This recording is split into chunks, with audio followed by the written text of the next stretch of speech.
Maka Bildad orang Suah menjawab, "Bilakah engkau habis bicara? Sadarilah, baru kami akan bicara. Mengapa kami dianggap binatang? Mengapa kami bodoh dalam pandanganmu? Engkau yang menerkam dirimu sendiri dalam kemarahan. Demi kepentingan muka, bumi harus menjadi sunyi, dan gunung batu bergeser dari tempatnya. Bagaimanapun juga, terang orang fasik tentu padam, dan nyala apinya tidak tetap bersinar. Terang di dalam kemahnya menjadi gelap, dan pelita di atasnya padam. Langkahnya yang kuat terhambat, dan pertimbangannya sendiri menjatuhkan dia.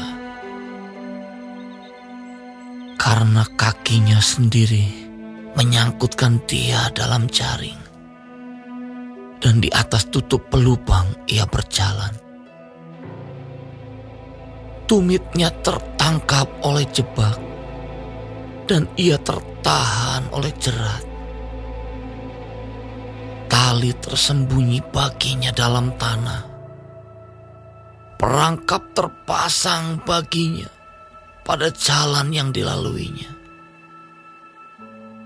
Kedahsyatan mengejutkan dia di mana-mana, dan mengejarnya di mana juga ia melangkah.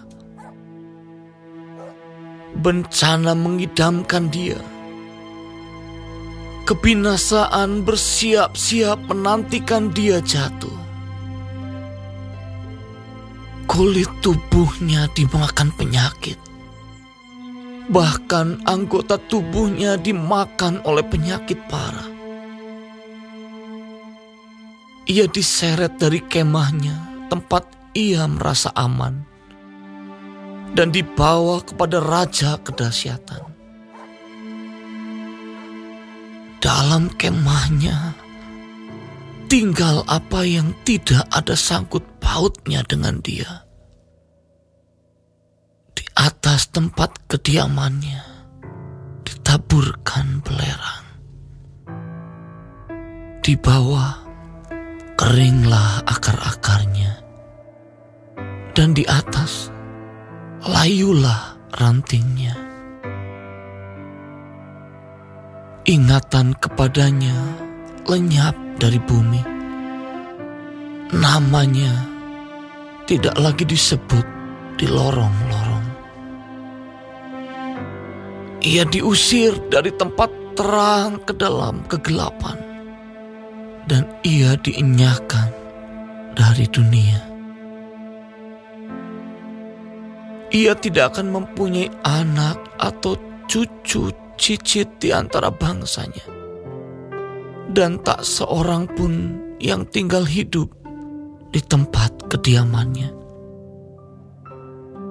Atas hari ajalnya, orang-orang di barat akan tercengang, dan orang-orang di timur akan dihinggapi ketakutan. Sungguh, demikianlah tempat kediaman orang yang curang. Begitulah tempat tinggal orang yang tidak mengenal Allah.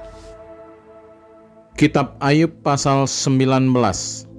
Tetapi Ayub menjawab, "Berapa lama lagi kamu menyakitkan hatiku dan meremukan aku dengan perkataan? Sekarang telah 10 kali kamu menghina aku. Kamu tidak malu menyiksa aku. Jika aku sungguh tersesat, maka aku sendiri yang menanggung kesesatanku itu. Jika kamu sungguh hendak membesarkan diri terhadap aku dan membuat celahku sebagai bukti terhadap diriku. Insafilah bahwa Allah telah berlaku tidak adil terhadap aku dan menebarkan jalannya atasku. Sesungguhnya aku berteriak kelaliman, tetapi tidak ada yang menjawab.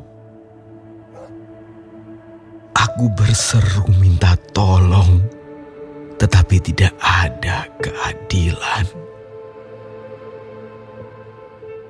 Jalanku ditutupnya dengan tembok, sehingga aku tidak dapat melewatinya, dan jalan-jalanku dibuatnya gelap. Ia telah menanggalkan kemuliaanku dan merampas mahkota di kepalaku. Ia membongkar aku di semua tempat, sehingga aku lenyap dan seperti pohon, harapanku dicabutnya. Murkanya menyala terhadap aku dan menganggap aku sebagai lawannya. Pasukannya maju serentak. Mereka merintangi jalan melawan aku, lalu mengepung kemahku. Saudara-saudaraku dijauhkannya daripadaku, dan kenalan-kenalanku tidak mengenal aku. Kaum kerabatku menghindar, dan kawan-kawanku melupakan aku. Anak semang dan budak perempuanku menganggap aku orang yang tidak dikenal. Aku dipandang mereka orang asing. Kalau aku memanggil budakku, ia tidak menyahut. Aku harus membujuknya dengan kata-kata manis. Nafasku menimbulkan rasa jijik kepada istriku, dan bauku memualkan saudara-saudara sekandungku. Bahkan kanak-kanak pun menghina aku. Kalau aku mau berdiri, mereka mengejek aku.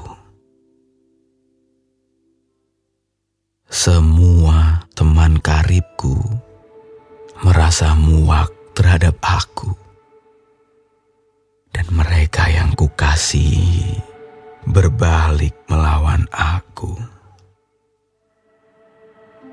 Tulangku melekat pada kulit dan dagingku, dan hanya gusiku yang tinggal padaku.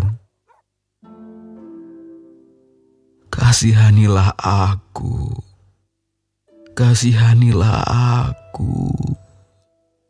Hai sahabat-sahabatku, karena tangan Allah telah menimpa aku.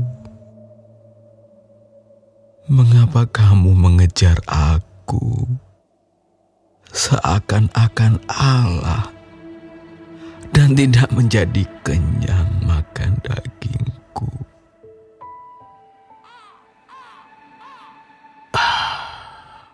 Kiranya perkataanku ditulis, dicatat dalam kitab, terpahat dengan besi pengukir, dan timah pada gunung batu untuk selama-lamanya.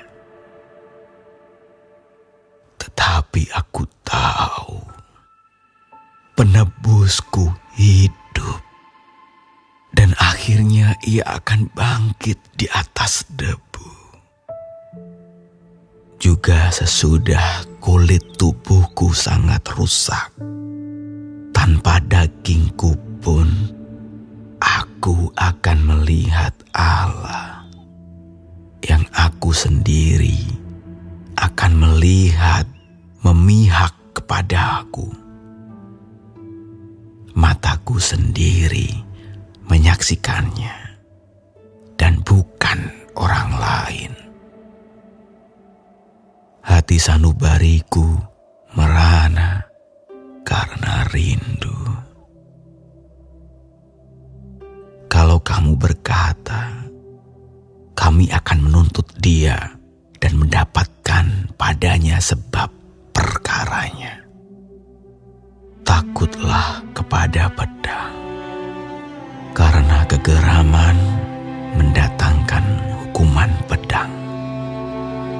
Agar kamu tahu bahwa ada pengadilan. Kitab Ayub pasal 20. Maka Zofar, orang Naamah, menjawab, Oleh sebab itulah, pikiran-pikiranku mendorong aku menjawab, karena hatiku tidak sabar lagi. Kudengar teguran yang menghina aku, tetapi yang menjawab aku ialah akal budi yang tidak berpengertian. Belumkah engkau mengetahui semuanya itu sejak dahulu kala, sejak manusia ditempatkan di bumi, bahwa sorak-sorai orang fasik hanya sebentar saja, dan sukacita orang durhaka hanya sekejap mata. Walaupun keangkuhannya sampai ke langit dan kepalanya mengenai awan, namun seperti tainya, ia akan binasa untuk selama-lamanya. Siapa yang pernah melihatnya bertanya, di mana dia? Bagaikan impian, ia melayang hilang, tak berbekas, lenyap bagaikan penglihatan waktu malam. Ia tidak lagi tampak pada mata yang melihatnya, dan tempat kediamannya tidak melihatnya lagi. Anak-anaknya harus mencari belas kasihan orang miskin, dan tangannya sendiri harus mengembalikan kekayaannya. Tulang-tulangnya boleh penuh tenaga orang muda, tetapi tenaga itu pun akan membaringkan diri bersama dia dalam debu. Sungguh pun kejahatan manis rasanya di dalam mulutnya, sekalipun ia menyembunyikannya di bawah lidahnya, menikmatinya serta tidak melepaskannya, dan menahannya pada langit-langitnya. Namun berubah juga makanannya di dalam perutnya, menjadi bisa ular tedung di dalamnya. Harta benda ditelannya, tetapi dimuntahkannya lagi. Allah yang mengeluarkannya dari dalam perutnya. Bisa ular tedung akan diisapnya, ia akan dibunuh oleh lidah ular. Ia tidak boleh melihat batang-batang air dan sungai-sungai yang mengalirkan madu dan dadi. Ia harus mengembalikan apa yang diperolehnya dan tidak mengecapnya. Ia tidak menikmati kekayaan hasil dagangnya, karena ia telah menghancurkan orang miskin dan meninggalkan mereka terlantar. Ia merampas rumah yang tidak dibangunnya. Sesungguhnya, ia tidak mengenal ketenangan dalam batinnya, dan ia tidak akan terluput dengan membawa harta bendanya. Suatu pun tidak luput daripada lahapnya. Itulah sebabnya kemujurannya tidak kekal. Dalam kemewahannya yang berlimpah-limpah, ia penuh khawatir. Ia ditimpa kesusahan dengan sangat dahsyatnya. Untuk mengisi perutnya, Allah melepaskan ke atasnya murkanya yang menyala-nyala, dan menghujankan itu kepadanya sebagai makanannya. Ia dapat meluputkan diri terhadap senjata besi, namun panah tembaga menembus dia. Anak panah itu tercabut dan keluar dari punggungnya.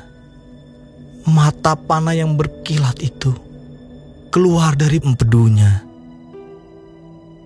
Ia menjadi ngeri. Kegelapan semata-mata tersedia bagi dia. Api yang tidak ditiup memakan dia dan menghabiskan apa yang tersisa dalam kemahnya. Langit menyingkapkan kesalahannya dan bumi bangkit melawan dia.